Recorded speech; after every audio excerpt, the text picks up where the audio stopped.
Welcome to the Mindful Healers podcast with Dr. Jessie Mahoney and Dr. Ni-Cheng Liang. We are physicians and leaders who are also trained in coaching, yoga, mindfulness, and integrative medicine. We are also mothers, spouses, sisters, daughters, aunts, and friends.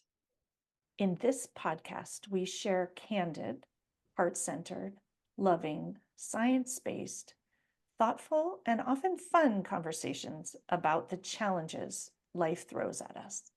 With our collective experience of over 30 years in physician and personal wellness, we reflect and offer pearls of wisdom for navigating life's challenges with more ease. From parenting, marriages, money scarcity, cancer survivorship, uncertainty, challenges in practicing medicine, we cover it all. We invite you to refresh your perspective and empower yourself with mindset, mindfulness, and other well-being tools that actually work. A quick reminder that nothing in our podcast is medical advice. Welcome to today's episode, Managing Disappointment When a Dream Ends Abruptly. So my son Liam is back for an encore, and I'm bringing him back because I got so much positive feedback from his abundance mindset in the last episode. And it struck me that it would be helpful for all of our listeners, including you, to hear how Liam worked through a massive disappointment this spring, understanding that it's possible to bring that abundance mindset and a lot of tools and strategic thinking to big disappointments. And I have been intending to do a podcast on disappointment for a while. And my original intent was to talk about how disappointment is super triggering for high achievers. And most people I work with really struggle with disappointment. When they are disappointed in themselves or disappointed in someone else or disappointed in an outcome, they tend to take it personally. And so I thought Liam's perspective today might be a bit different because he did not make his disappointment mean anything big about his worth or his potential for success in the future. The other piece that adds on to this podcast is that as parents, and I see this with a lot of people I work with coaching, we don't want our children to be disappointed. And we try to protect them from disappointment and make sure that everything works out okay. And very often that's not in our control. And so I will share a bit about how I handled my disappointment with this and the challenges of being a mom who is loving someone who is disappointed. And so with that, we will dive into the episode. So welcome back, Liam. Hello. So can you tell the story, your version of the story about this big disappointment that happened this spring? Yeah, so I was prepared essentially all my life for my senior year of high school baseball, even though probably wasn't my intent for it to be my last year of baseball anyway. And in the first game of the season, actually before the game, warming up the pitcher, I tore my UCL, which meant I effectively can't throw a baseball ever again. And so tell us when you felt that pop, which is what happens when people tear their UCL, what did you think in your head? Well, immediately after, I was like, damn, I might have just torn my UCL. But then I got through the game. I played the whole game with it, and I was not as good and I did not throw as hard, but I was able to play the whole game. And then I didn't know I actually was seriously hurt until the next day, and I woke up and I was so sore and I couldn't really straighten my arm at all. My forearm hurt, and I was like, I did something to it. Mhm. And then I talked to you the next day because you were gone, and then we got the doctor, and then We got an MRI to confirm it, but I'm curious beforehand. So most people I work with catastrophize. So they hear a pop and their brain would go to my baseball career's ended. What went on in your head? My immediate thought was wondering if I could still play the game, and I threw a little bit and decided it would hurt every single throw, but I was going to play the game Hmm. Why were you going to finish out the game if you were in pain? because my team needed me and I love to win. I wanted to win. So I knew I was the best chance our team had to win, even if I wasn't the best I could be. And that thought pattern actually strikes me a lot of like the doctor thought patterns that our patients need us. So we should show up even if we're harming ourselves. So one of the things I teach in yoga is do no harm to yourself. And I just find it interesting that professional athletes have a lot of that same approach.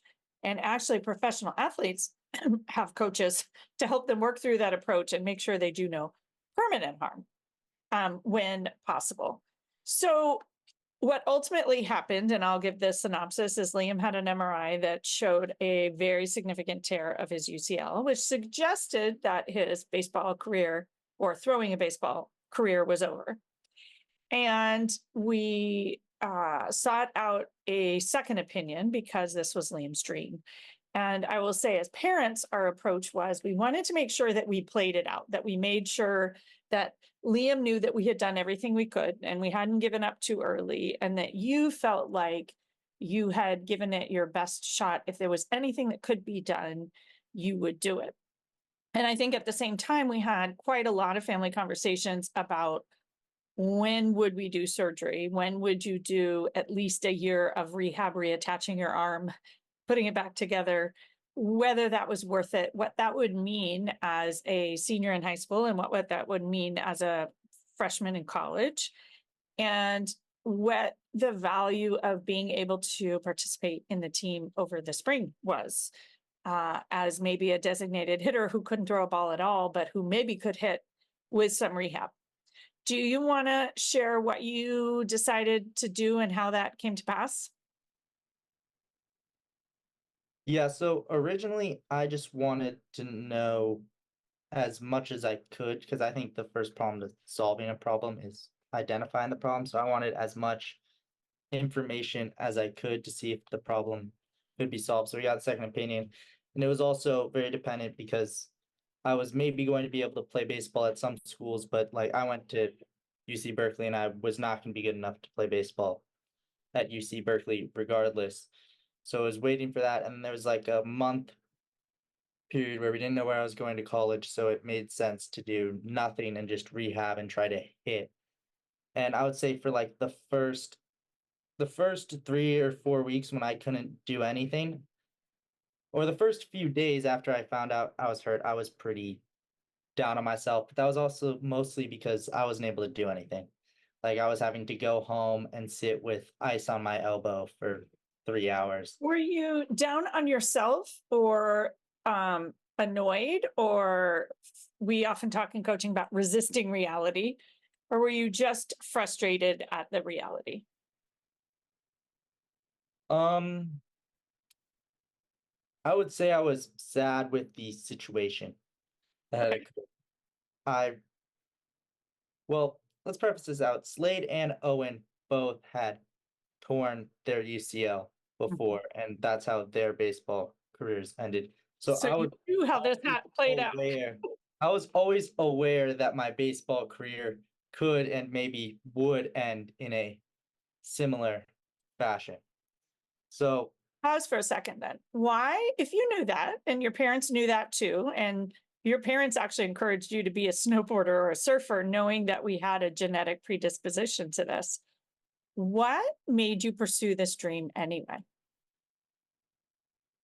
I've always loved baseball. I also love doing things better than my brothers have done them. Ah, competitive, huh? And so baseball gave me an opportunity to beat them, which I would say I did. Okay. So it was worth it. Yes, I very much enjoyed my time playing baseball, and I would say a lot of my best friends in my life come from playing baseball. So, in retrospect, despite this abrupt end, your brain sees that there were a lot of really worthwhile things that you got out of it. Yeah, I mean, there was definitely a period where I was not focusing on the worthwhile aspect of what I had gained Mhm. and was more focused on this sucks. But I would say that was only a few days long and then Okay. kept on a little bit. So now we are, well, I'll give the synopsis of the season that the second opinion we got was a little less dire than the first opinion we got. And the thought was maybe you could rehab and maybe you could come back for the very last game of the season. And you decided to do that. And in the end, you weren't able to rehab. And it was very clear that it was fully torn and a surgical problem. And so you spent your senior season doing some hitting as a DH. And from the mom's perspective, not hitting as well as you usually do.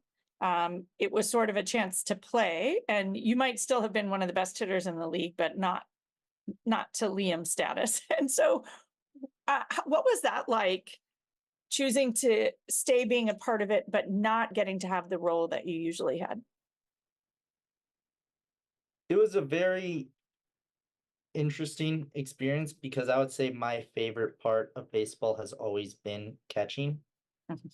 which is originally when I was like 10, 11, and 12 years old, I was on the team because I was great at catching, not because great hitter. I obviously became a very great hitter. It and my hitting last year was probably one of the reasons we won a NorCal title. But so sitting on the sidelines was very because you as a DH you're basically you do something 3 times a game and the rest of the time you're sitting down doing nothing, which meant a lot of time at practice sitting down and doing nothing. Which I So want to point out, as someone with ADD is not your specialty. no, it was not the most exhilarating experience for me, but I did enjoy hitting still, and I would say I more enjoyed being with my teammates every day than I did hitting that season. Okay.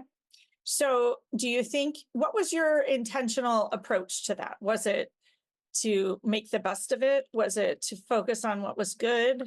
Was it, how did you feel about that? What was your approach? I would say I think it was about a week or two after I tore my UCL.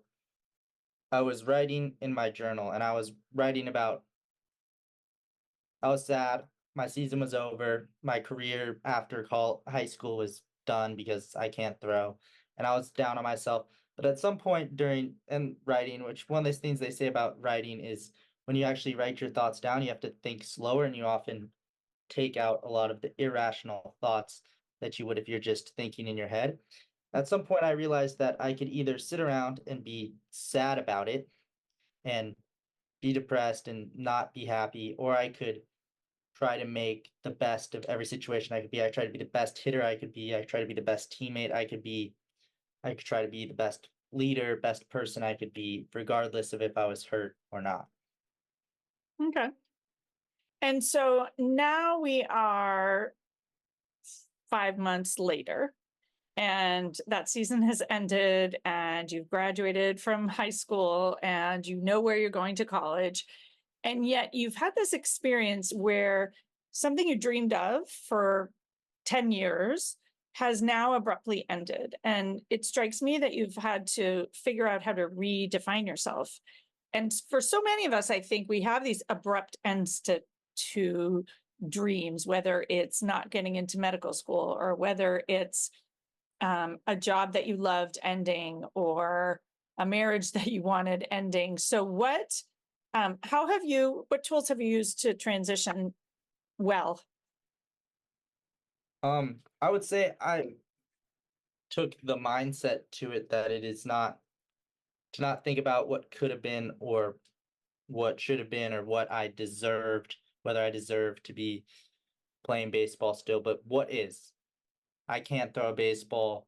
I have all these other talents that I can lean into and really just focus on what I can do, improving and improving other aspects of my life. Because whether I want to or not, whether I want to continue my career, try to go to community college and then transfer somewhere, I can't. I can't even like I tried to throw a baseball like 10 feet the other day and I cannot throw a baseball at all.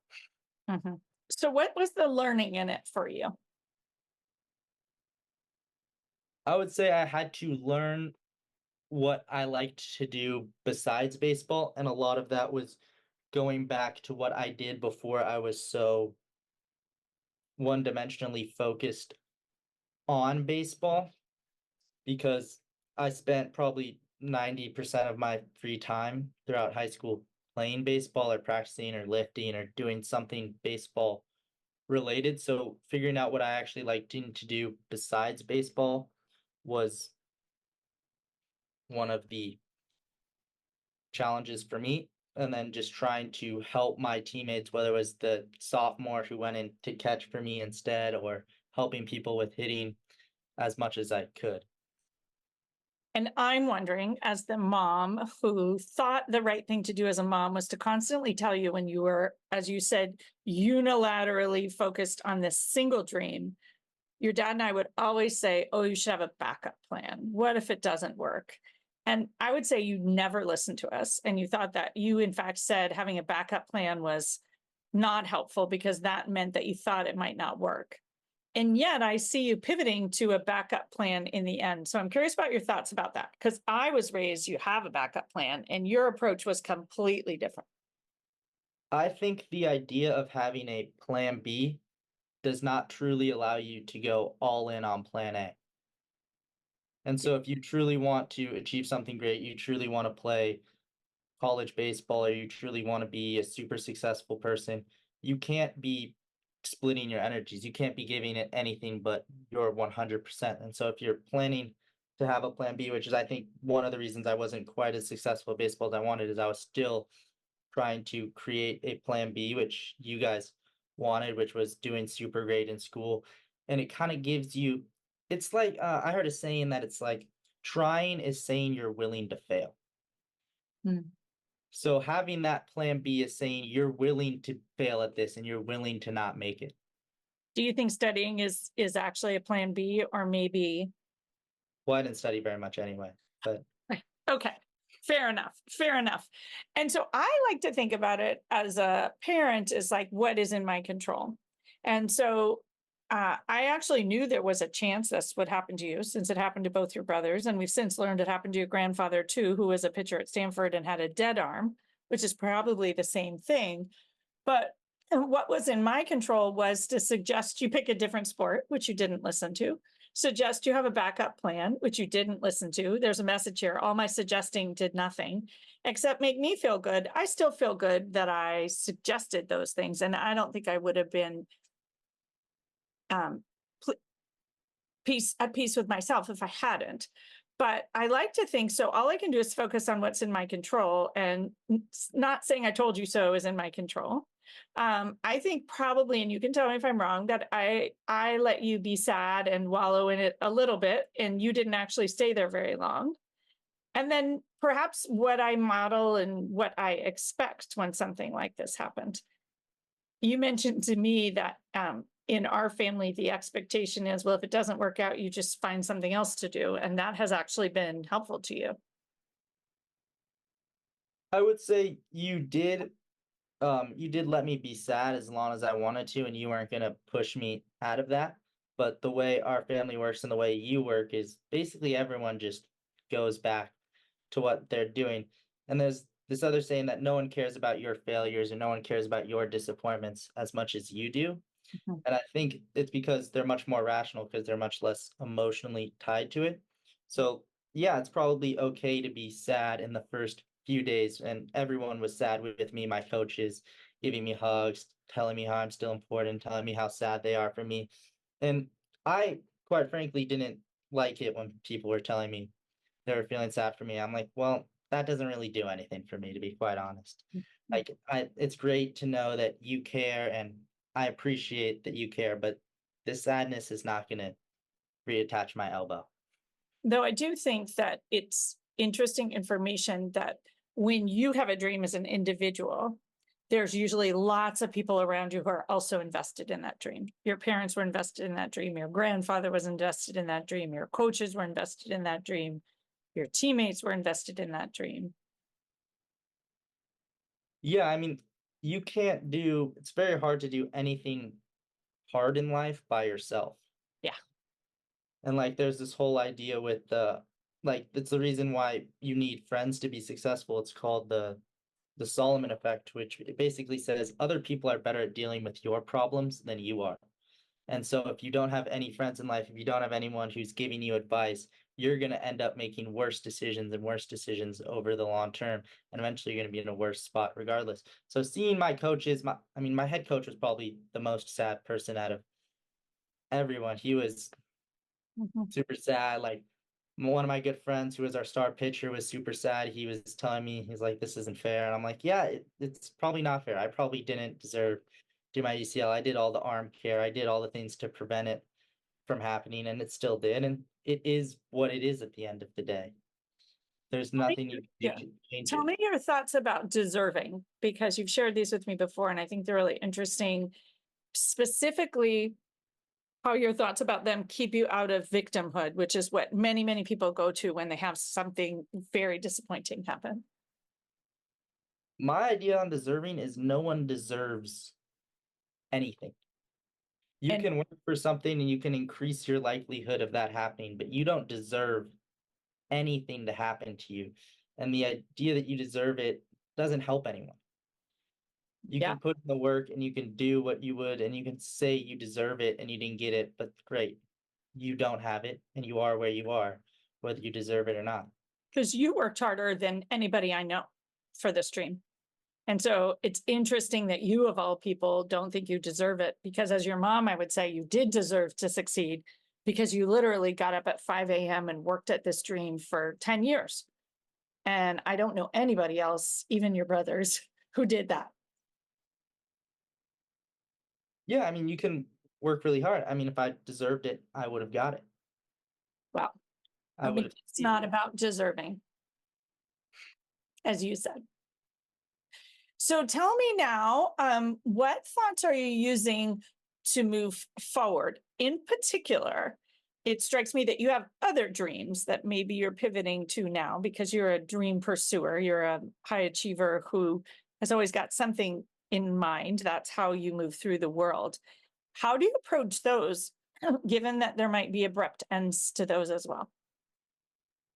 Well, I would say I don't necessarily have dreams. I have goals. I have things I want to accomplish, not necessarily, I don't dream of things happening. It's like a goal is a dream with a plan is a goal. That's what a goal is. Okay, So it's well, not, if your goals abruptly become not possible.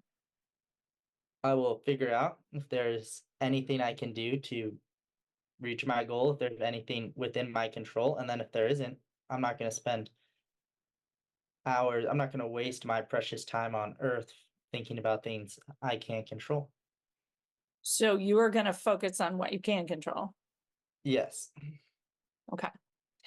And tell me, it's very interesting, because many of the things you're saying here are mindfulness, disguised mindfulness.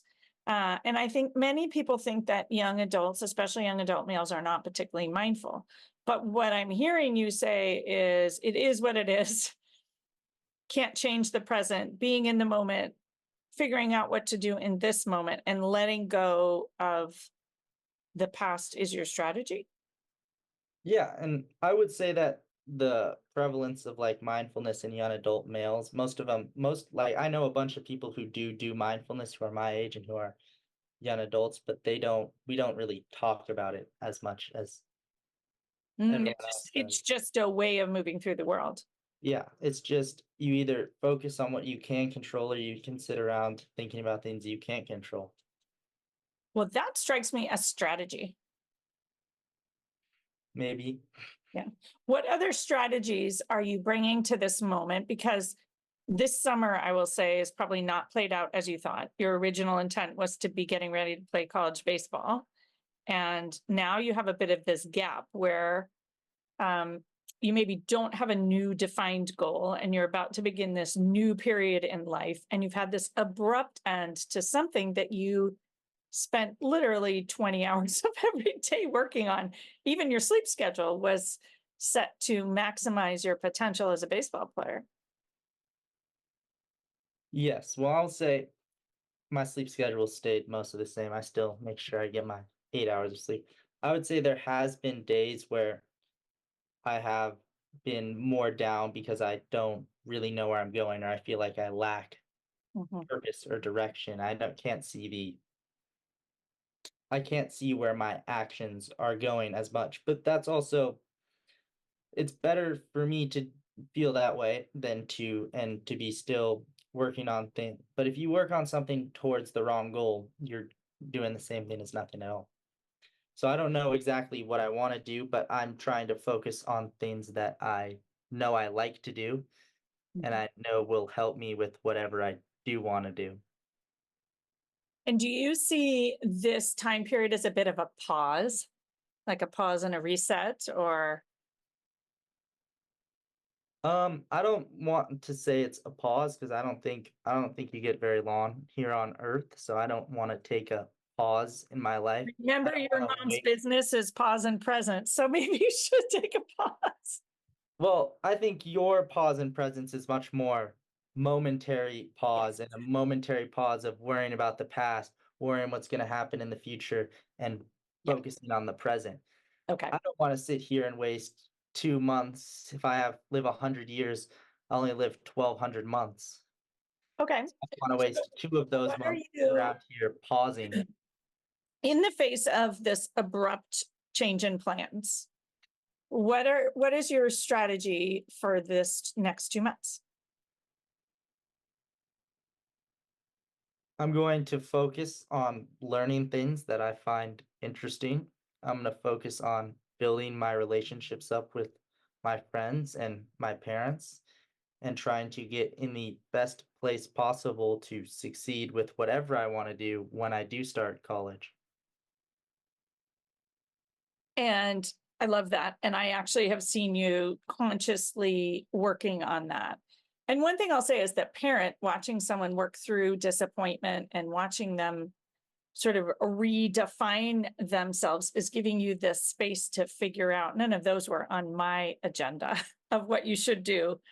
But it's nice to give you this space and let you figure it out. Do you appreciate that space rather than me sort of saying you should try this or try that? Well, I don't think I'd probably take your suggestions on what I should try anyway. So I got I'd that. probably have done. I do like the space, but I think it's also an effort on your part in which I probably wouldn't. I'd probably be doing what I thought I should be doing anyway.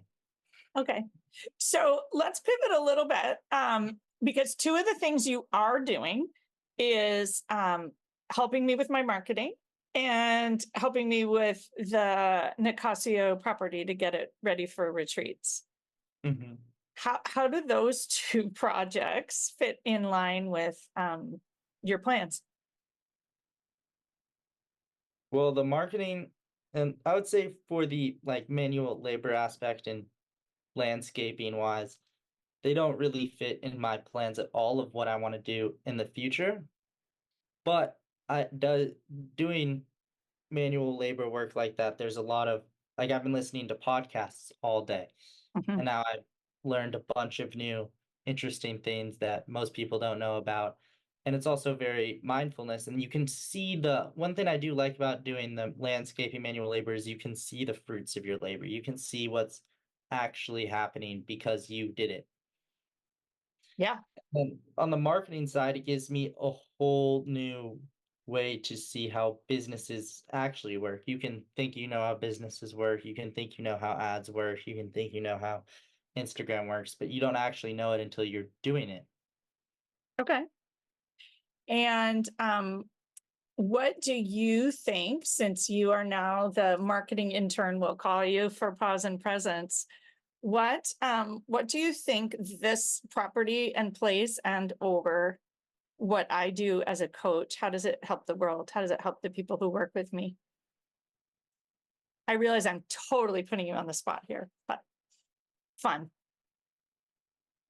I would say what you do is you put people in a mindset to achieve not what they think they've wanted or what they want, but what they truly want and their what happiness means to them. You put them in a mindset where they can actually achieve it.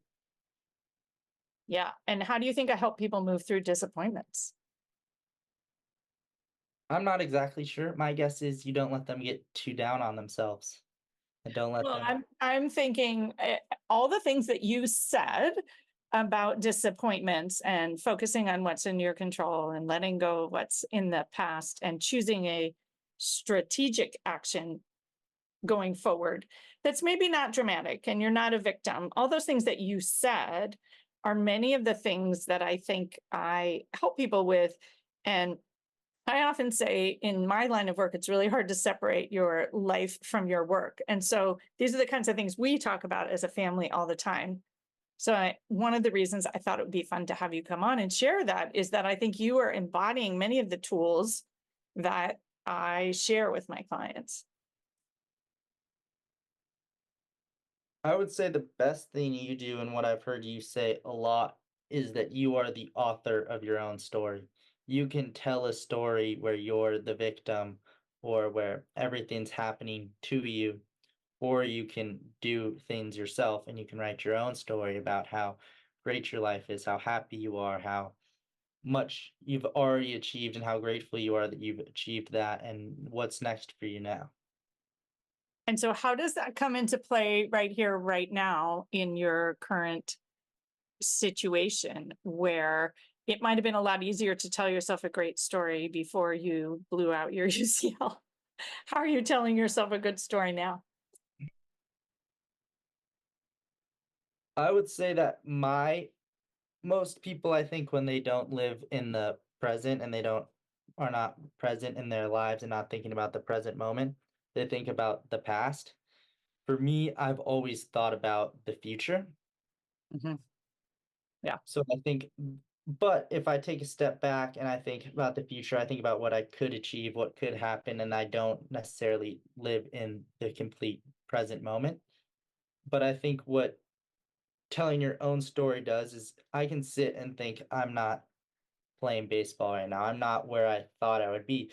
But you look out from a larger scale, and if I wasn't going to be playing baseball, which I wasn't going to be a major leaguer anyway, this is exactly where I want to be. If you, one of the tools that I teach is asking your future self. So let's go to next July 1st when you finished your freshman year at Cal. And based on our discussions, you're doing an internship in New York City with some startup or something like that around data science or stats or business or I don't know what. What would that version of you, the July 2025 version of Liam, suggest that you do around these next few months before you start college? I don't like to look about what my future self would think about a year from now. I either like to think about I try to act in a way that me tomorrow will be proud of what I accomplished today. And then I try to zoom out and be who, like, my 5-year goal, where do I want to be? Who's that person? And I'll never achieve being that 5-year person, but I'll be chasing in 5 years, I'll be chasing the person that's 5 years older than me and who I want to be in 5 years from then. So what you just mentioned is actually something I love because the strategy of asking your future self is different for all of us. So I actually like to look ahead a year. You like to look ahead one day and you like to look ahead 5 years. And then at each moment you say, okay, well, where do I want to be in 5 years? What should I do now to get myself closer to that? Not that you have to achieve it, but it's one of the things that comes up in coaching a lot is figuring out how to find that future self you want to consult with and how to use that version of you to help you get closer to wherever you're going, knowing that in 5 years, you probably won't be there. You'll be somewhere else with a different goal. Yeah, for me, the reason I don't like to look at 1 year is if you asked me 1 year ago, what would the person be asking me to do? What would I be proud of me doing today? I probably wouldn't. I'm not the same person I thought I was going to be in a year. Yeah. Yeah. I'm a completely different person, but I'm a pretty consistent day through day. I might be changing day through day, but I know pretty much what me tomorrow is going to think about what I did today. And that amount of knowing is super powerful. And I think when each of us know that about ourselves, it can be an amazing tool to handle something like a really big disappointment or an abrupt end to a goal that you've had. Is there anything else you want to share about these last few months, how you've handled it, how maybe we've helped you handle it, or things you wish we'd done differently?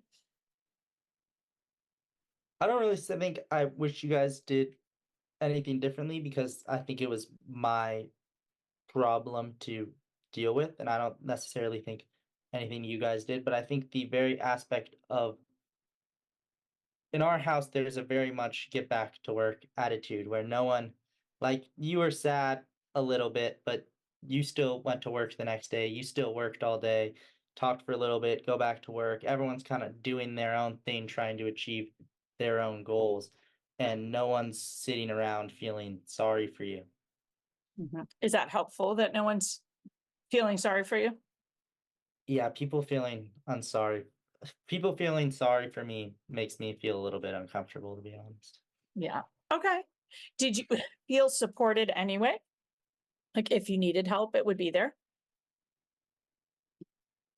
Um, in the ways you guys could help me, I don't think you could have really solved my problem. We can't change the reality of a You're broken. not a You see it. surgeon. Yeah. Yeah. Yeah.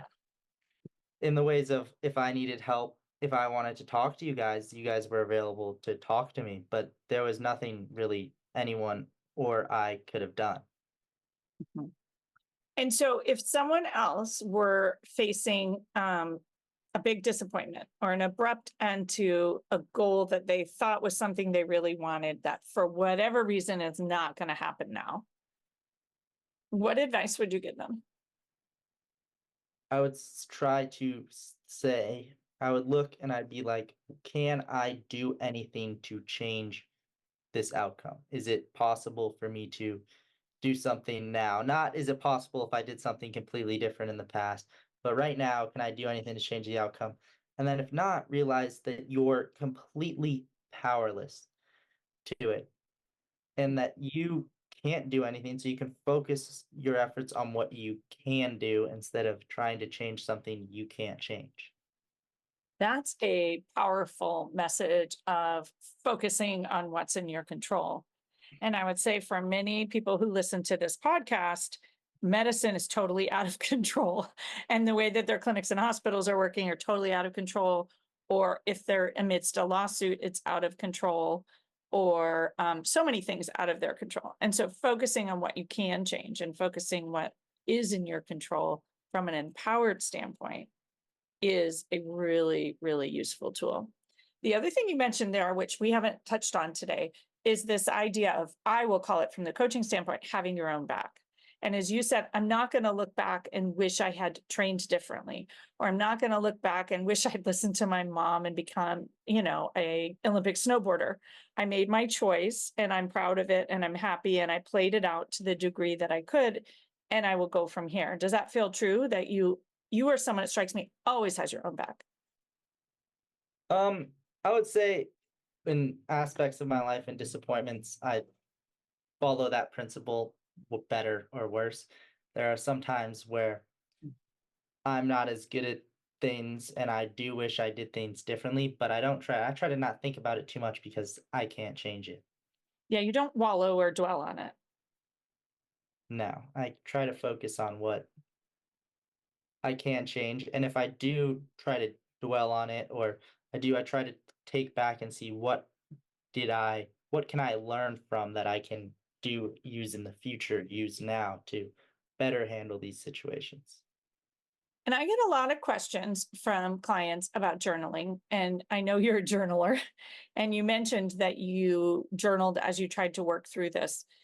Tell us all a little bit more about your journaling approach, realizing there's zillions of approaches, but I actually really want to know, what do you journal? How's your approach? What are you trying to accomplish, or what's the purpose of your journaling? I would say my journaling approach completely varies from day to day, and some days I don't journal, and some days I do journal.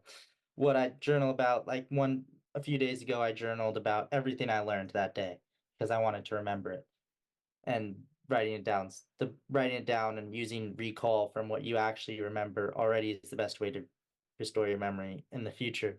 But like I'll write about if I have a big problems, I've journaled about whether I should go to Cal or UCLA. I would say the purpose for my journaling is usually having personal accountability for myself. Okay. So a lot of times there's things I want to accomplish within a day that I'll journal about either at the start of the day or the day before. And whether I accomplish that is this form of personal responsibility for where I want to go in the future. And how does writing it down help you? Well, I think I said this before, but when you just think about things in your head, when you write it down, you have to think about things slower because you're writing, and it allows you to be much more rational. Where if you're just thinking about it in your head, you can spiral down irrational We tangents. often talk about that in coaching, that writing things down is getting them out of your head so you get clarity and you have a lot less noise and rumination and spinning.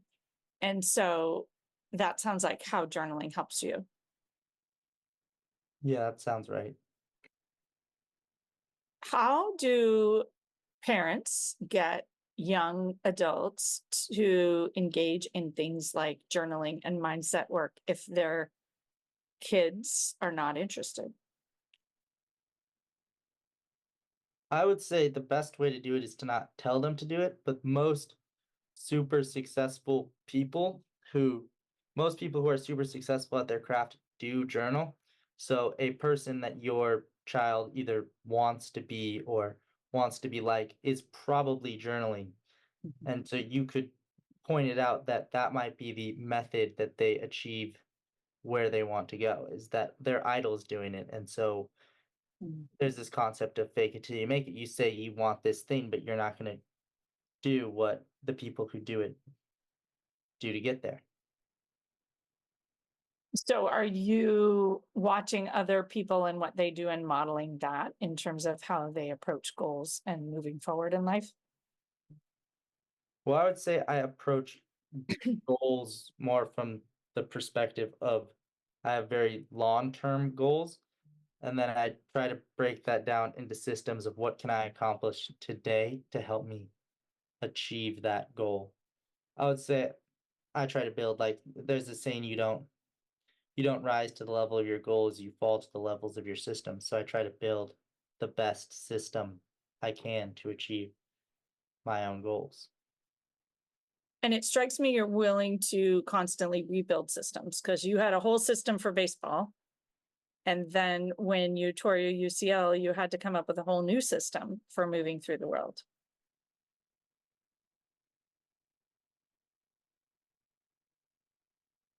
I would say, well, for that, I'd say my goals changed, so my systems had to change to accommodate my newer goals.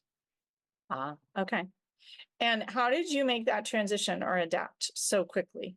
Because to the outside, you adapted quite quickly. I didn't really have a choice. Yeah. But I think a lot of people wallow, and even when they don't have a choice, they're frustrated and angry and disappointed and bitter and resentful. I would say for me, I very much realized that I was completely powerless. And obviously, there was that period where I was rehabbing to try to get back. Mhm. And was trying to just focus on what I could control. If I do the rehab just right, and I still probably got hurt worse. But I'm So trying to your message is focus on what you control, recognize what's not in your control and let it go. Yeah. And it's fine to change your goals when life presents that as the only option. Well, I'd say it's fine to change your goals whenever your goals change. Beautiful. All right. Well, thank you so much for having this chat with me. Lots of juicy nuggets in here, I think, for adults who are facing disappointments and adults who love children who are facing disappointments. And lots of ways of approaching your goals and checking in with your future self. So thanks so much to everyone for listening. We hope you have an amazing day. Thanks so much for joining us. We encourage you to dive into the show notes for each episode for more learnings and resources. We also invite you to take a listen to the many other Mindful Healers podcast episodes. And please share the podcast far and wide with colleagues, friends, and family. If our message and approach resonate with you, we would love to work with you. When you listen to a podcast, you consume information, but when you work with us, you can actually practice and change. We offer coaching and mindfulness experiences, talks, workshops, retreats, and more. Connect with us at themindfulhealerspodcast.com. The content of this podcast is not medical or life advice. We invite you to participate in the mindful moments we offer at the end of most of our podcasts, but please only do so safely.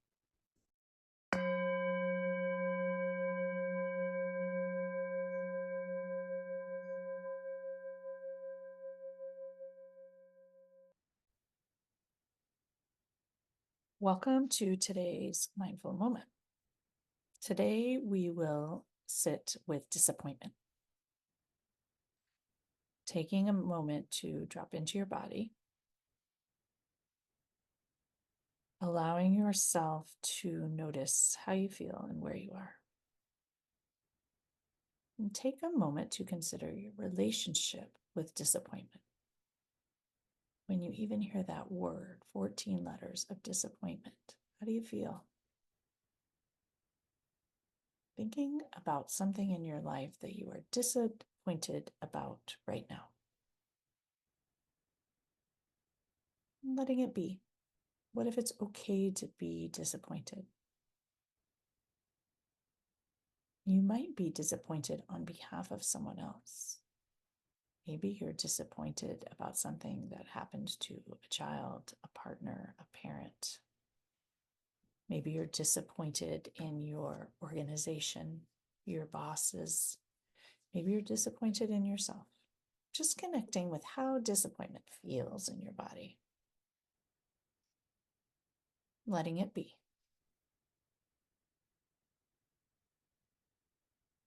Perhaps accepting that nobody likes disappointment.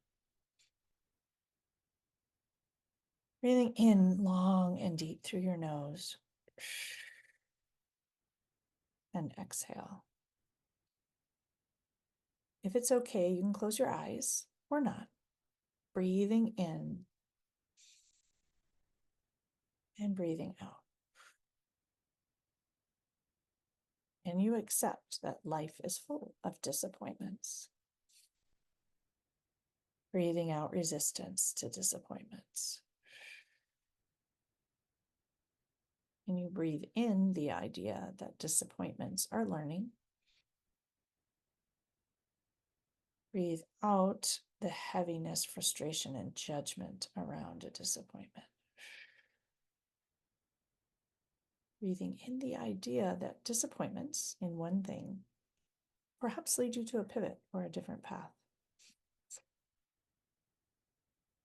Breathing out frustration and worry. Noticing how it feels to sit with disappointment, to stop resisting it, to bathe it with breath, breathing in and out. it's safe to do so, bring 2 hands to heart, accepting that disappointment often doesn't feel good, accepting that humans don't like to be disappointed, specifically high achieving humans, accepting that parents, moms, children, we don't like to be disappointed about people we love, maybe the way they've shown up. Remembering that it is not about us, breathing in that compassion and acceptance of the human condition, that of course we don't like disappointment. Of course, disappointment is disappointing.